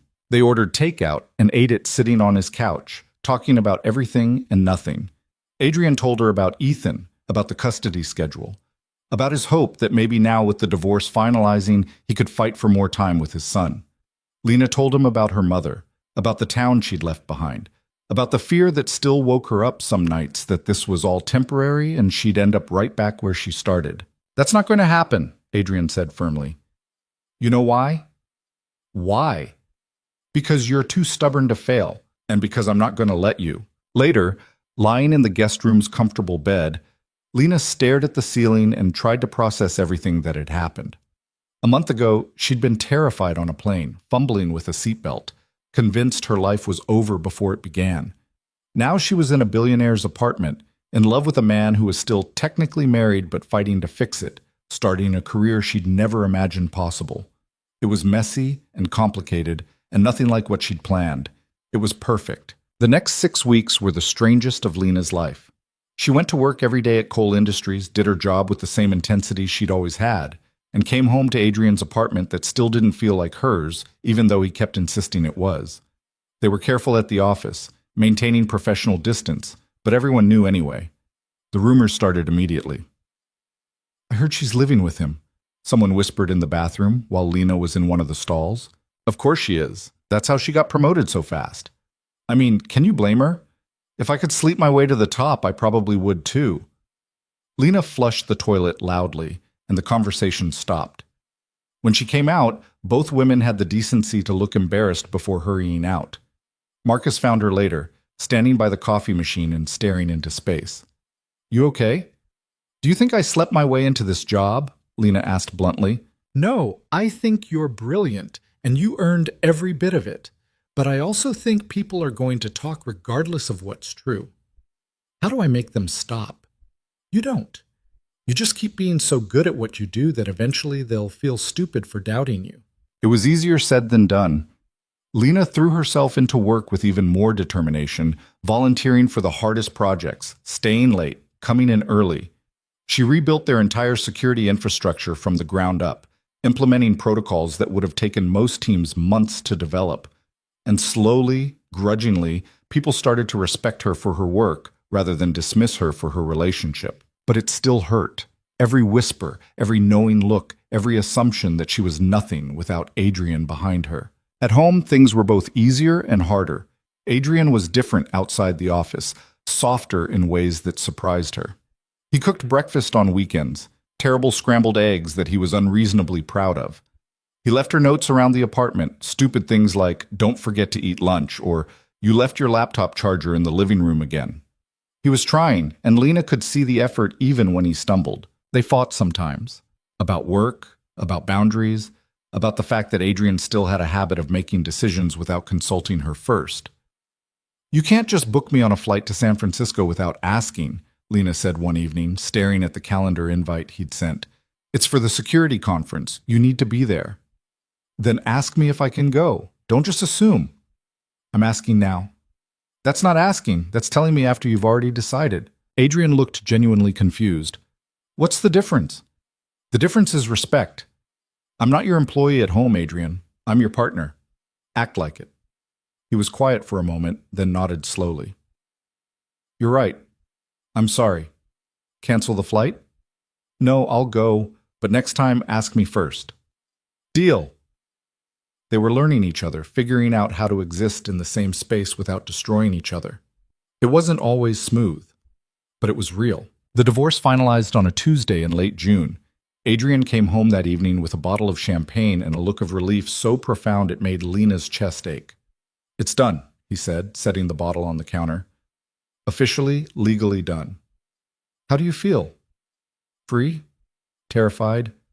Like I can finally start over. He pulled her into his arms. Like I can finally do this right. They didn't drink the champagne that night. Instead, they sat on the couch, and Adrian told her everything about his marriage that he'd been holding back. The good parts, the terrible parts, the ways they'd both failed each other. And Lena listened without judgment, just holding his hand, letting him purge years of guilt and regret.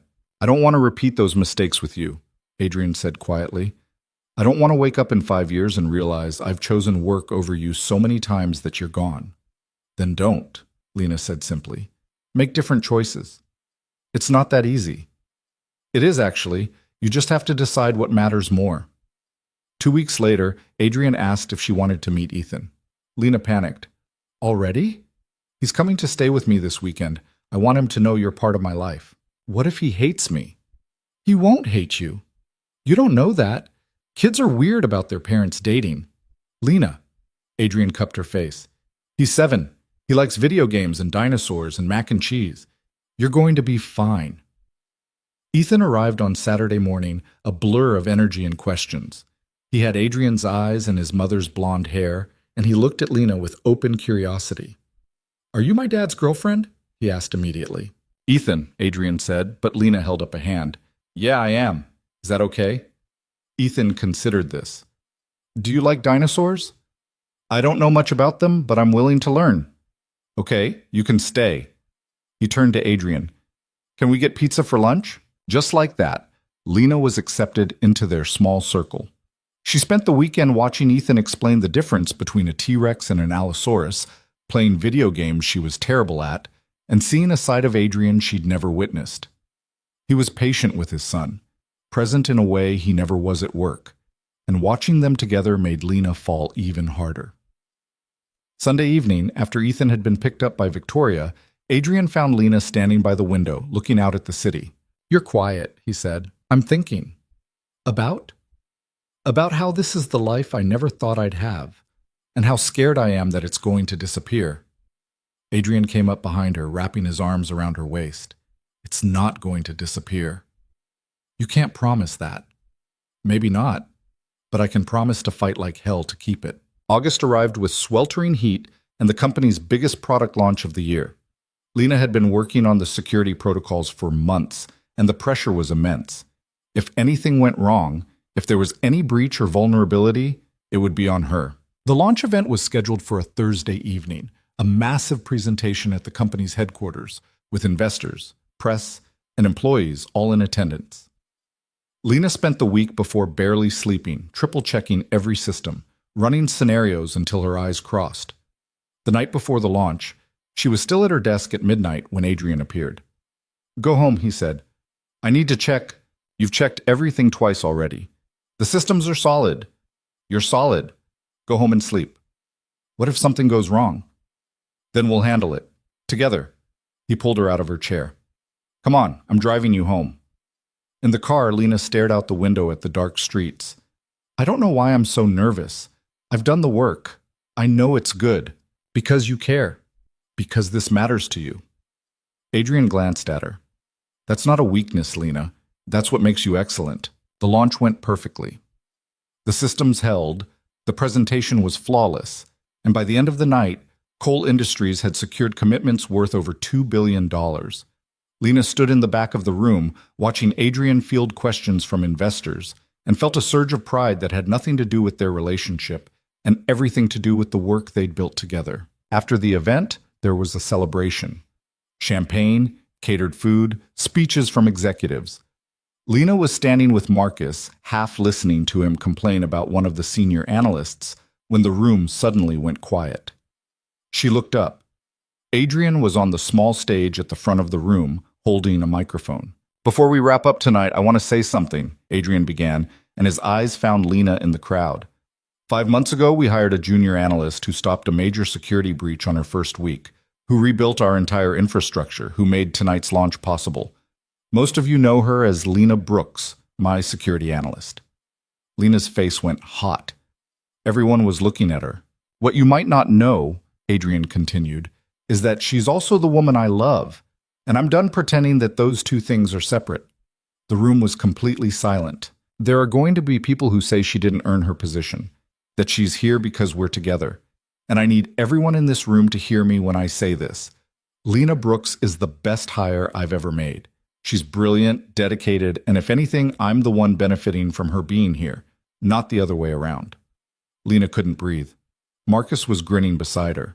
And one more thing, Adrian said, and he stepped off the stage, walking through the crowd toward Lena. The room parted for him like water. When he reached her, he pulled a small box from his pocket and got down on one knee. "Oh my God," Lena whispered. "Lena Brooks," Adrian said, looking up at her with those gray eyes that had first caught her attention on a plane 5 months ago. "You terrify me. You challenge me. You make me want to be better. And I don't want to spend another day without you being officially, legally, permanently mine. Will you marry me?" The room was holding its breath. Lena was aware of hundreds of eyes on them, of phones recording this moment, of the fact that this would be all over social media in minutes. She didn't care. "You're proposing to me in front of the entire company," she said. "I am, so everyone knows you're not a secret. You're not a mistake. You're my choice." Lena looked at the ring, a simple diamond that somehow felt exactly right. Then she looked at Adrian, this complicated, imperfect man who'd somehow become her entire world. "Yes," she said. "Obviously, yes." The room erupted in applause as Adrian stood and kissed her, and Lena kissed him back, not caring who was watching, not caring about the gossip or the assumptions or any of it. This was her life. She'd earned it, and she was keeping it. The next few months were a whirlwind. They set a wedding date for December, something small and intimate despite Adrian's ability to throw a massive event.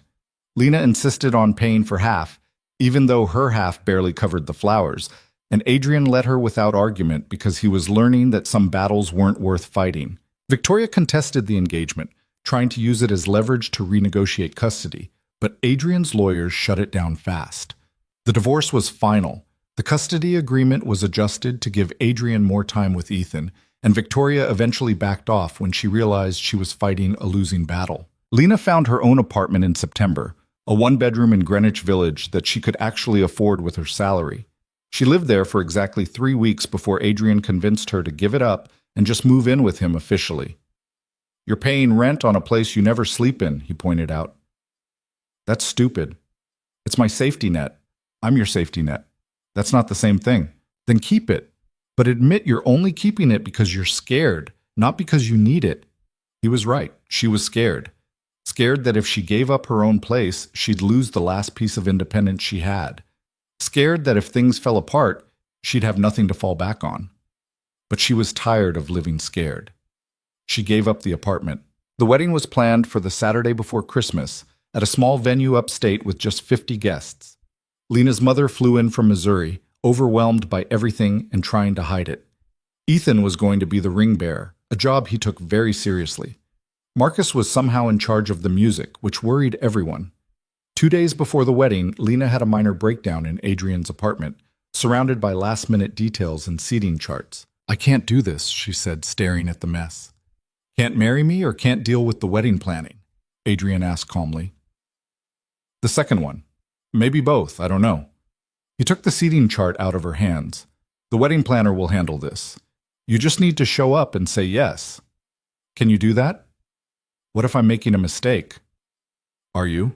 "I don't know. Everything happened so fast. 5 months ago I was terrified on a plane, and now I'm marrying a billionaire and living in Tribeca and working a job I love, and it feels like a dream. What if I wake up?" Adrian pulled her into his lap. "Then we'll figure it out, together. That's how this works." "I'm scared I'm going to lose it all."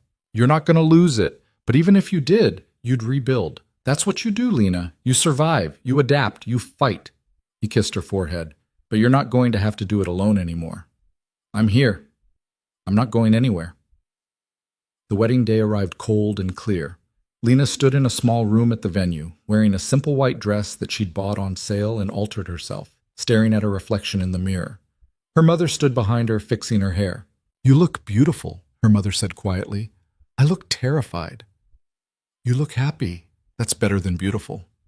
There was a knock on the door. Marcus poked his head in. "Ready? Because Cole is pacing out there like he thinks you might run." "I'm not running." "Good. Because I have money riding on this wedding actually happening." The ceremony was short and simple. Lena walked down the aisle to a string quartet playing something she didn't recognize, and when she saw Adrian at the front, looking at her like she was the only person in the world, all her fear evaporated. This was right. This was real. This was hers. They said their vows, exchanged rings with Ethan's help, who only dropped them once, and kissed while 50 people applauded. And then it was done. Lena Brooks became Lena Cole, and the poor girl from Missouri who'd been terrified on a plane became the wife of a man who'd built an empire and chosen her anyway. The reception was loud and chaotic in the best way. Marcus's music choices were questionable but enthusiastic. Ethan ran around with the other kids, high on cake and attention. Lena's mother cried happy tears and told anyone who would listen how proud she was of her daughter. Late in the evening, Lena and Adrian snuck outside for a moment of quiet. The venue was on a hill overlooking a valley, and the stars were bright in the winter sky. "How are you feeling?" Adrian asked, wrapping his coat around her shoulders. "Like I can't believe this is my life." "Get used to it." "What if I mess it up?" "Then we'll fix it." "What if I mess it up?" "Then I'll yell at you, and we'll fix it." Adrian laughed. "That sounds about right." They stood there in the cold, holding each other, and Lena thought about how far she'd come. From a girl with $47 and a broken suitcase to a woman who'd built a career, found love, and learned that taking risks was terrifying but necessary. She thought about the plane ride that had started everything, the turbulence that had pushed her into Adrian's arms, the kiss that had changed the trajectory of her entire life. Some people would say it was luck. Others would say it was fate. Lena knew it was neither. It was just two broken people choosing to be brave at the exact same moment and somehow making it work. "Thank you," she said quietly. "For what?" "For seeing me. For believing I was worth something when I didn't believe it myself." "You were always worth something," Adrian said. "I just had the good sense to notice." They went back inside to their wedding, to the music and laughter, and the life they were building together. It wouldn't always be easy. There would be fights and mistakes and moments when they both wanted to give up. But they'd also have mornings with terrible scrambled eggs, evenings with Ethan explaining dinosaurs, late nights working side by side on problems only they could solve together. 6 months later, Lena stood in front of the entire company at the quarterly meeting, presenting the new security infrastructure she'd designed. When she finished, the room applauded, and it had nothing to do with who she was married to and everything to do with the work she'd done. After the meeting, a young woman approached her nervously. "Ms. Cole, I just started last week, junior analyst position, and I wanted to say thank you." "For what?" "For showing me it's possible. I came from nothing too. And seeing you here doing what you do, it makes me think maybe I can make it too."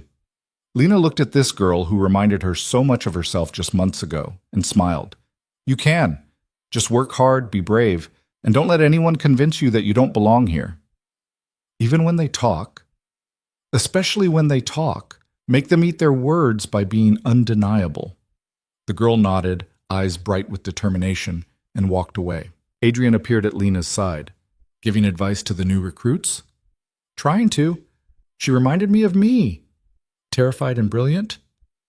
"Something like that." They walked out of the conference room together, and Lena thought about how strange life was, how a single moment could change everything, how fear and courage existed in the same breath, how the worst day of your life could turn into the best thing that ever happened to you if you were just brave enough to see it through. She'd boarded a plane 5 months ago with nothing but desperation and a dream. She'd fumbled with a seatbelt, kissed a stranger, and accidentally fallen in love with the last person she should have.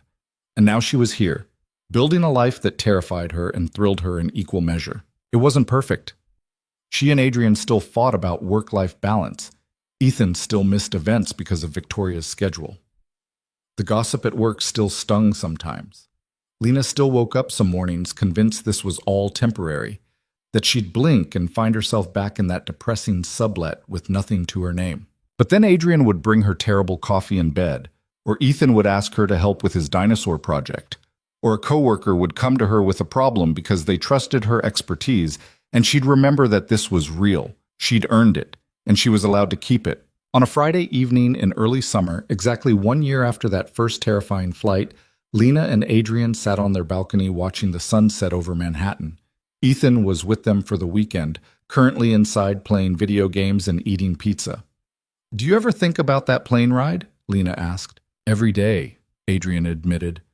"I think about how I almost didn't take that flight. I was supposed to fly private, but there was a scheduling conflict. If I'd pushed, they would have figured it out. And we never would have met. And my life would be completely different." He pulled her closer. "Worse. Definitely worse." You don't know that. I do, actually. He kissed the top of her head. You're the best turbulence that ever happened to me. Lena laughed. That's terrible. It's true, though. Inside, they could hear Ethan shouting at the TV, some victory or defeat in his game. The city stretched out below them, full of people with their own stories, their own struggles, their own moments of choosing between safety and risk. Lena had spent most of her life choosing safety, playing it small, expecting nothing so she wouldn't be disappointed.